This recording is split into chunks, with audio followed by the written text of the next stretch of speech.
Well, good afternoon, and thank you for being here.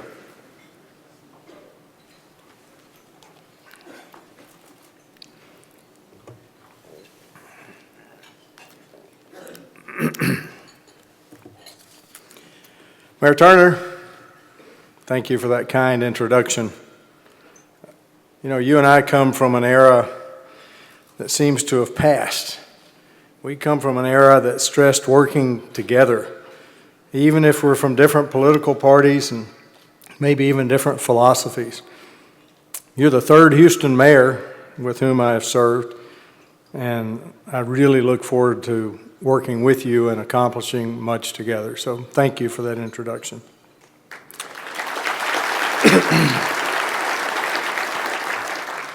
Speaking of working together, I hope the invocation arranged through Interfaith Ministries sends a clear message from Harris County to the rest of the state and to the rest of the nation that we view diversity in race and faith as something that makes us stronger, and that we must always seek understanding and reject intolerance.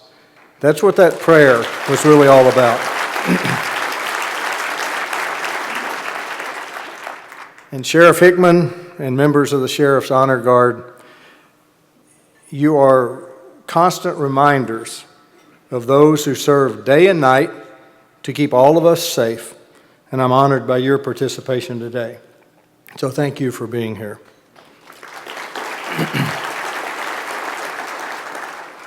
Now, as someone who my family will testify has real difficulty carrying a tune, I admire the singing of Nicholas Connors. But even more impressive is the poise of the younger generation. I can't imagine doing that at his age. So, Nicholas, thank you, wherever you are. Are you still here somewhere? Thank you for being here, way back over there. And as you've heard, a special thanks to the very talented Bel Air Bells. I started to say, my speech says you might not be aware, but now you are aware that Gwen was indeed the colonel of the Bel Air Bells. But we have to put this in perspective. They were a military-style drum and bugle corps in those days, complete with plumed hat and riding crop. I'm just going to leave it at that. But since you've heard about Gwen, and of course, she and I have been married now, like I said, almost 41 years. There was another Bel Air Belle at that time, young lady by the name of Sherry Gerald. Now goes by Justice Sherry Raddick, wife of Commissioner Steve Raddick for almost 45 years. So see, the two of us kind of have people that keep us straight. Coming from that background of the Bells. And I'd like to save my thanks for the Greater Houston Partnership and the League of Women Voters until the end of my speech, because it's going to be a little bit different. You know, 2 years ago, I was honored to be introduced at the State of the County by a colleague and friend of more than 35 years, Commissioner Alfranco Lee. A lot's been said about him here today and in the last month. But quite simply, I will miss him. Harris County will miss him. But I'm very thankful that Gene Locke is willing to serve as county commissioner to carry on the work of Commissioner Lee. So thank you, Gene, for accepting that.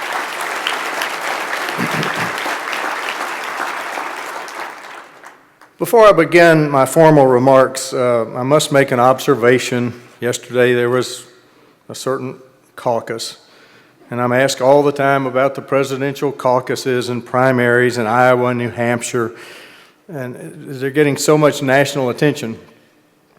And I need to put that in perspective. So here goes. More people live in Harris County than live in Iowa and New Hampshire combined.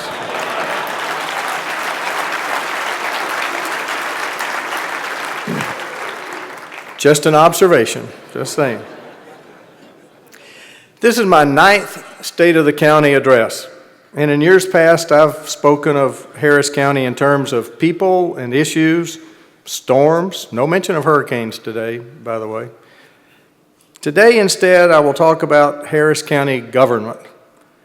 Because we live in a world where too much rhetoric seems to say that government is inherently bad. I believe Harris County is an example of government working as it should. Any discussion of the state of the county has to start with finances.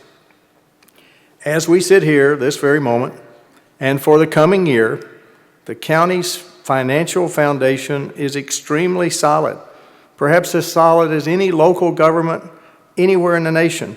The budget team headed by Bill Jackson has not only maintained our AAA bond rating, they have built a budgetary process that will always make sure taxpayer dollars go toward those programs that are most needed to maintain the vitality of this, the nation's 3rd most populous county. That's a good thing. You can applaud for that. And speaking of taxpayers, they've already been thanked once, but I will continue to thank on behalf of all of us who serve in county government, the voters who overwhelmingly approved $848 million in new bonds. What will these bonds do? Well, these bonds will allow Commissioners Locke, Mormon, Raddick, and Cagle. Locke, Mormon, Raddick. Sounds like a law firm. And 3 of them are lawyers, come to think of it. We're outnumbered, Steve, wherever you are out there in the audience. It will allow the commissioners to continue to meet the transportation needs of a rapidly growing population and to provide improved park space for a county that is becoming ever more urbanized. It will also allow Director Mike Talbot in the Harris County Flood Control District to do an even better job as they face a never-ending battle against flooding. And we were reminded of how that battle is never won just last Memorial Day. You think you've got it under control one place and the flooding crops up somewhere else. The additional bonding capacity that's recently been approved will give them the resources they need, like I said, to do an even better job. But when the voters approved what seems like a very small amount, $24 million for expanding and improving the county's animal shelter, they made the daunting task at veterinary public health a bit easier. But more importantly, though, what we will see is there will be countless pets in the future that will be reunited with families or will be given a home. That's going to put a lot of smiles on a lot of people's faces. And that's important. It's a little thing, but the better job we do with that, it touches people's lives. So now that we're smiling about that, there are quite a few other good news stories regarding Harris County. Following passage of Senate Bill 1185 by the legislature in 2013, Regina Hicks and many others are implementing a pilot program to end the cycle of incarceration that traps far too many of our residents who suffer from mental health issues. On the same front, Sheriff Hickman's officers, along with the city and other area law enforcement personnel, are focusing more and more on directing the mentally ill away from the criminal justice system and toward the health care they truly need.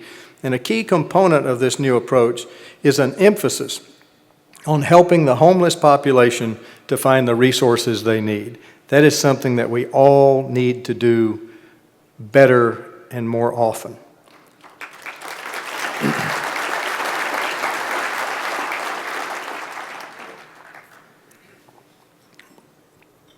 Now, I had a paragraph in here talking about the Joint Processing Center, but since that's been stolen from me, I will say it's a great example of city-county cooperation.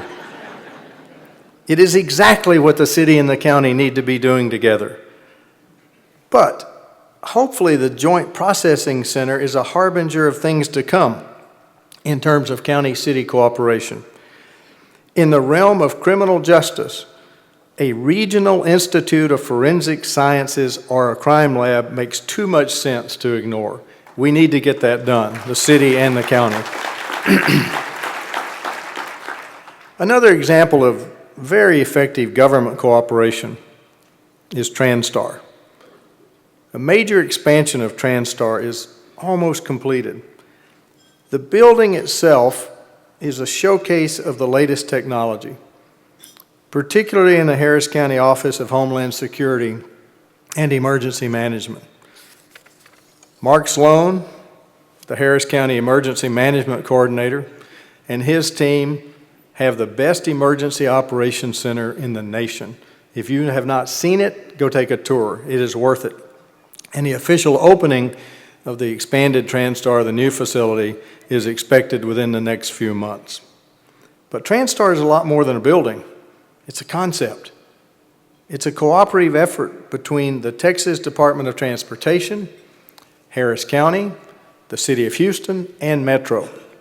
And each of those levels of government really need to commit to fully using and maximizing the usefulness of TranStar to give our residents more information and to keep them safe.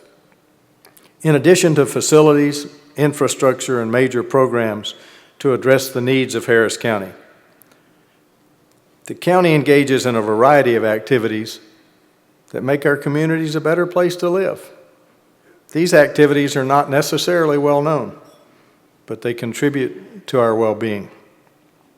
For my part, in this very building, a nonprofit called HC Events stages an annual International Transportation and Logistics Conference that keeps us at the cutting edge of international trade. The late Commissioner Alfranco Lee's Street Olympics provide direction and lasting memories for thousands of children.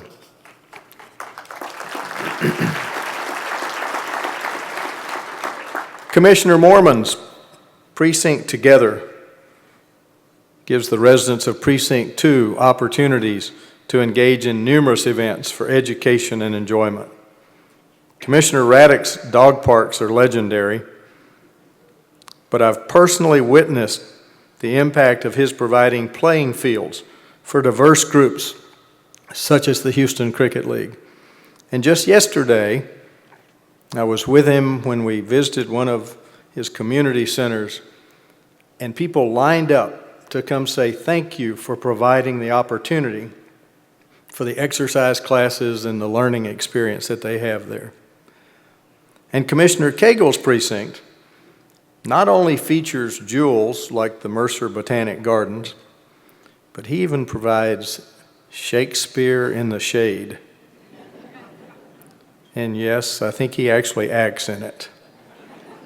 It's worth going to. Yes, there's much more to Harris County than you might think. And Mayor, I confess that I growl over the fact that too many people focus on the city without understanding they live in the county too.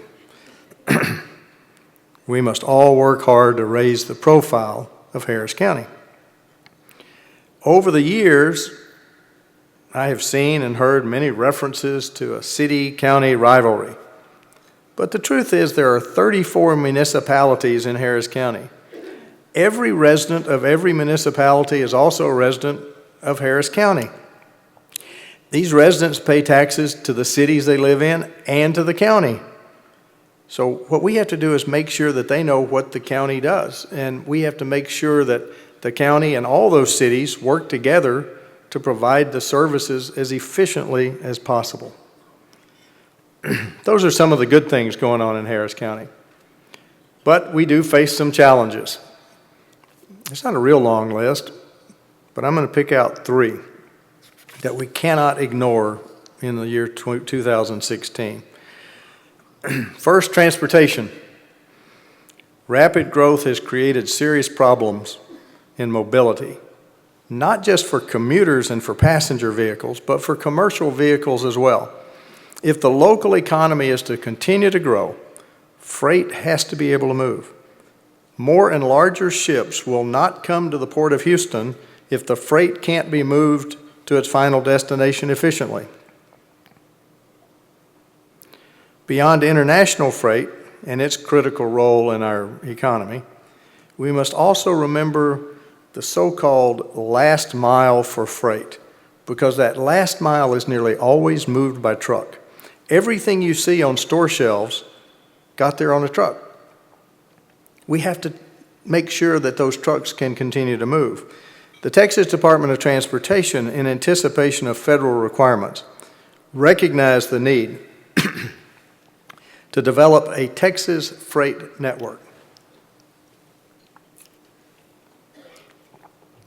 For the past 2 years, I've had the privilege of chairing TxDOT's Freight Advisory Committee. We met all over the state. Last week, the Texas Transportation Commission adopted the recommendations of that committee. And I'm very pleased to say there are many recommendations to improve freight movements in and around Harris County. My personal priority is the I-69 bypass.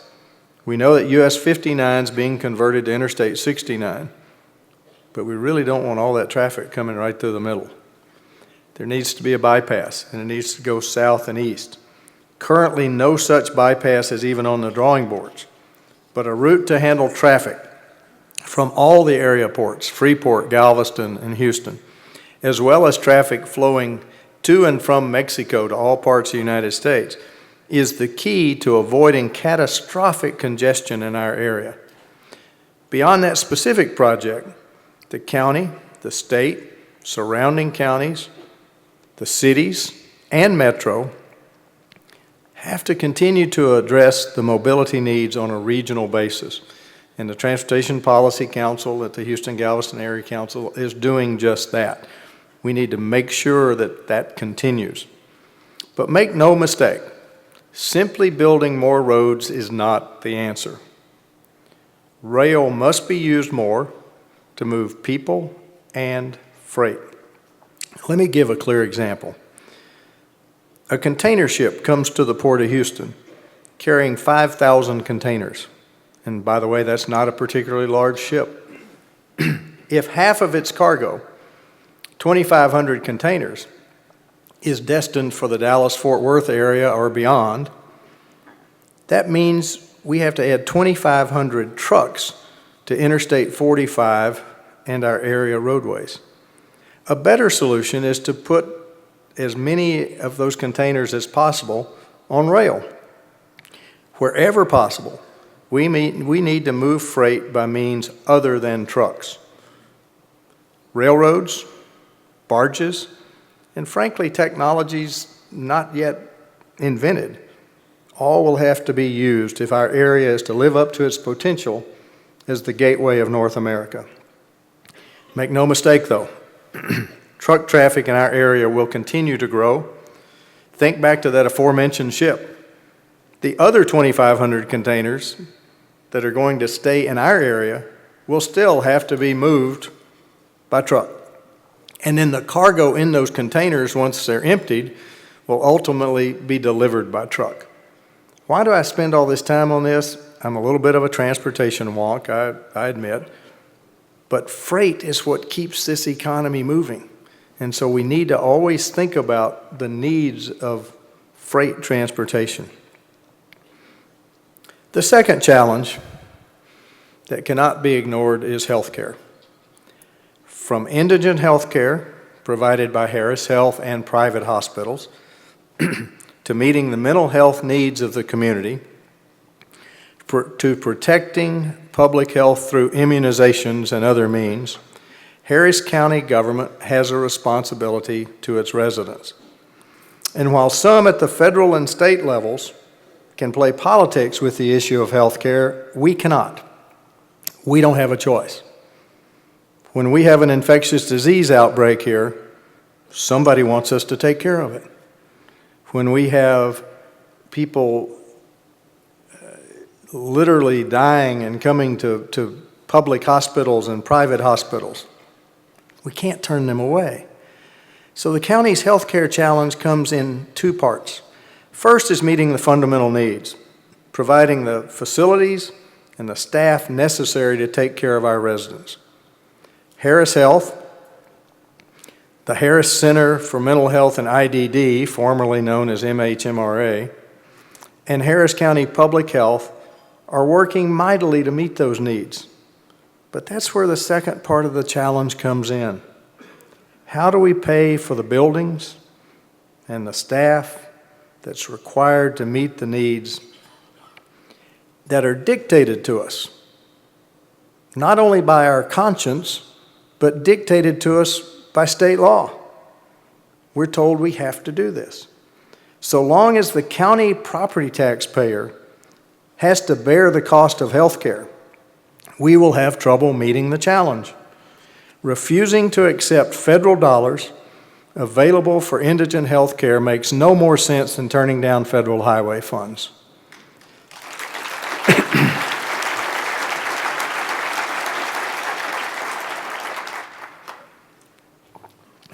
When I served in the legislature, some of my colleagues were willing to reject federal highway funds because they didn't want the federal government mandating the use of seatbelts.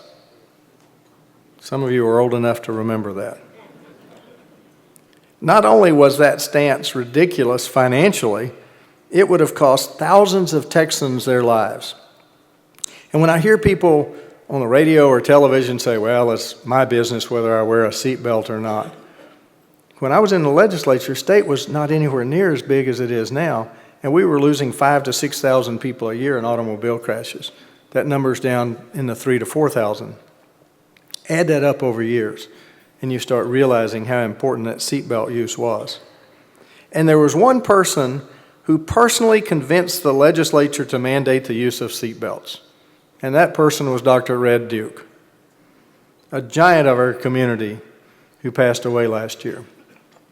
But he was one of those people that we might be sitting in a committee and arguing about things, and he would walk in the room and we'd go, yes, sir. Those who now reject federal dollars for health care are not only punishing individuals and families who need access to better care, they're increasing your property taxes by a huge amount. And we've got to start getting that message out.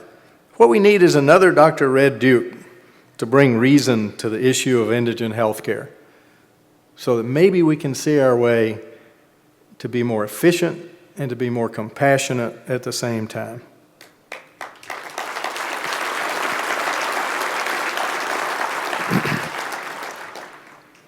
Have to take a long drink now. The challenges of transportation and health care affect the daily lives and well-being of the residents of Harris County.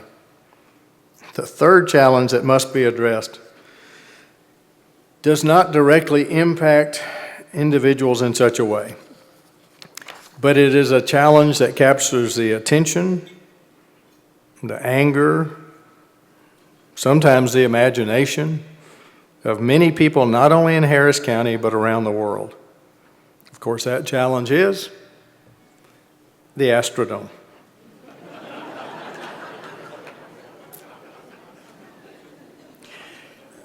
There is no question that the Astrodome is a unique building. The Houston chapter of the American Institute of Architects will honor the Astrodome later this month with its 50-year award for buildings of local significance. And everybody seems to have an opinion about the dome. I actually get emails on a fairly regular basis, usually right after somebody has been talking about it in some public venue. I'll never vote for you again if you don't tear down the dome. And I'm going, it's a building. You mean we can solve mental health, we can lower your taxes, we can build your highways, but if we don't tear down this one building, that's the one thing that drives you in life? It's a little strange. But I have this sort of nasty habit. If they put a phone number on it, I call them. And well over 90% go, well, first I didn't think you'd read the email. And then they go, well, I didn't know that. Oh, I didn't know that. Oh, I didn't know that. So let me share 6 facts with you about the Astrodome. And you can't ignore these facts. These are real. First, the dome is an iconic structure that is revered by a large majority. Number 2, the dome belongs to Harris County. Mayor Turner, I'm sure you're going to start getting emails about what to do with the dome. Just get ready for it. But it belongs to Harris County. It is fully paid for, and the current cost of upkeep is minimal. Minimal in government terms, $166,000 a year. I talked to a gentleman late last week who said, you got to tear it down, you're wasting money on it. I said, well, how much do you think it would cost to tear it down?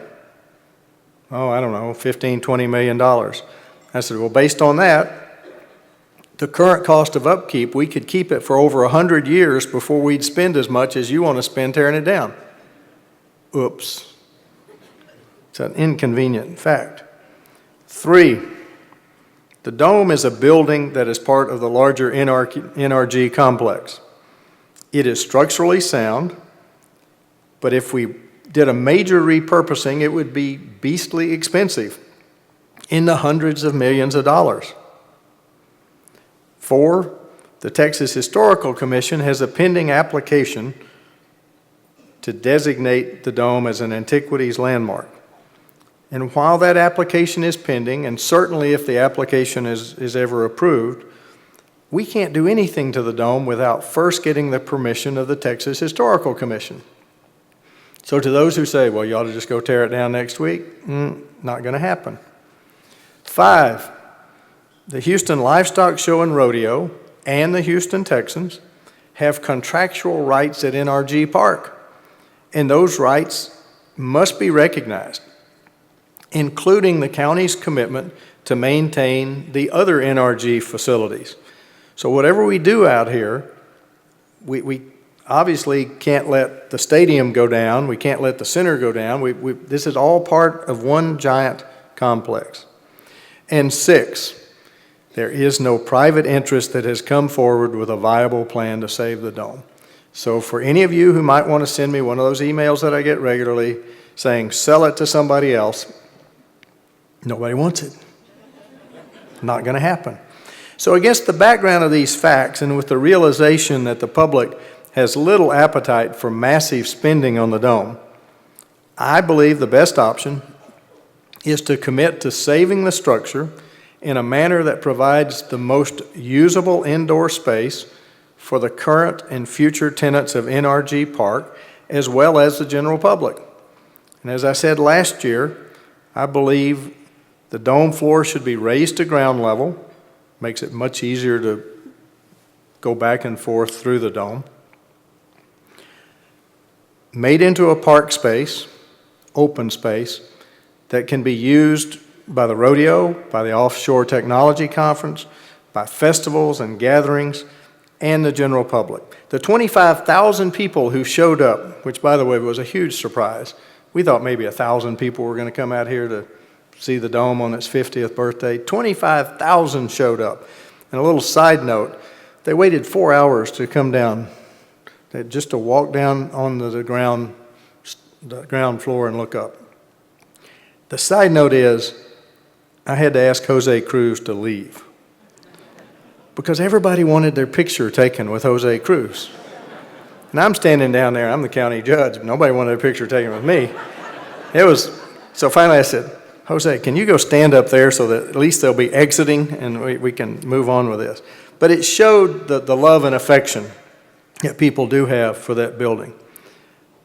2016 is a year to make something happen with the dome.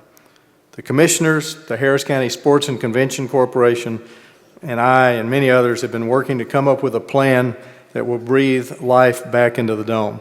It makes no sense to leave the dome sitting unused. Harris County renovates and updates county buildings all the time. The dome really ought to be treated like any other county building. In addition, there are dedicated community leaders who are eager to work with the county through a conservancy or similar entity to develop and implement a long-term vision for this magnificent structure. I further believe the dome presents an opportunity for the city and the county to form a partnership to preserve this symbol of our community. Doesn't make any sense for George R. Brown and NRG and all our facilities to be competing with each other. We need to find a way to make that all work together. Before I leave the topic of the Astrodome, I must address the naysayers. Frankly, the dome's not an emotional issue for me. That's going to come as a shock to some of you. To me, it's an asset that belongs to the taxpayers. So the decision really is a matter of asset utilization. What are we going to take this building and use it for going forward? It cannot and should not be torn down. Even if demolition were an option, it would cost tens of millions of dollars. And to those who say they tore down Yankee Stadium, so we should tear down the dome, I say you just don't get it. Yankee Stadium wasn't inside a building. And just a couple weeks ago in an interview with a national publication, I said, well, we are removing the stadium, but we're leaving the building that the stadium sat in and seeing what else we can put in that building to make it useful.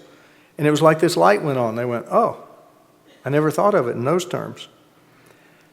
But recently there have been some other suggestions that I think you'll see in the very, very near future.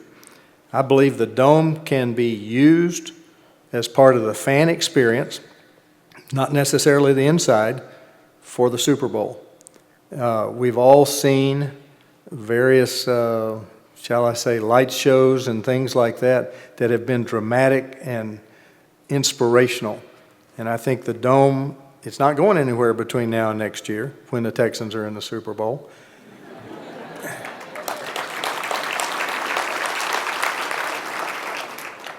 So let's make sure that we do something with it so it's not just sitting there, quote, in the way.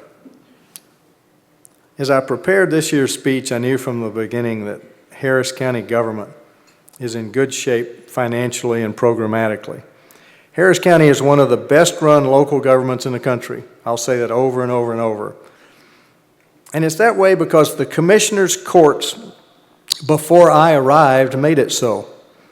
And it's my primary goal to work with the current court to maintain that status and to pass that status on to future county judges and future county commissioners. That doesn't need to be done for the sake of those of us in political office, but for the taxpayers and the residents. Much of this speech is centered on cooperation. There's one more area of cooperation to discuss. I thank the Greater Houston Partnership and the League of Women Voters for providing this annual opportunity to talk to a lot of people. However, to make sure Harris County government remains strong, we need your help in other ways. There are some ideologues who view government through a lens shaped only by a political agenda. County government is an arm of the state. So I become very, very concerned when state officials propose actions that will work to the detriment of the residents of Harris County. So I ask you as individuals, as employers, as members of various organizations, to engage those who would weaken the strong foundation that has been built in Harris County. When someone says Harris County has a spending problem, remind them of our AAA bond rating and the fact that we already have low tax rates. Or perhaps you can ask them where we should cut spending: criminal justice, health care, flood control, or transportation. You will get a blank stare. Because it's a nice thing to say, it's good rhetoric to say, well, Harris County spends too much money. We really don't. We're in good shape financially for a reason. We need to, and I ask you, I plead with you, push back against those who want to play politics with county government. Even if you've supported them all these years, when they do that, say, no, wait a minute. Harris County's fine. Leave it alone. Because if they're truly concerned about the taxpayers, they will work with business and civic organizations to design a modern tax system for urban counties, a tax system that does not merely rely on the property tax. If their fight is with the property tax, then let that be the fight. Then give us some other tools with which we can, make things happen in the county. In the world of politics, too many candidates see government as the enemy. Ironically, though, they want to be part of government. I don't get it. I don't get it when people run for office, they've only been in government their whole life, and say, like me, I'm an outsider. It's odd, but we're in a strange year. And such people have vilified government employees. Yet, whenever a flood occurs, whenever there's a transportation problem, they want to know why you didn't solve the problem. We need good people going into government. Bob Gates has just written a book about that very subject, that if the politicians continue to vilify government service, it becomes a spiral, a downward spiral. We need good people to go into government. We should encourage young, bright, talented individuals to join public service. For me, I am extremely proud to be a part of Harris County government. I believe in what is being done in Harris County, and I believe in the possibilities for the future of Harris County. If we all work together, those future possibilities will become reality. Thank you very much.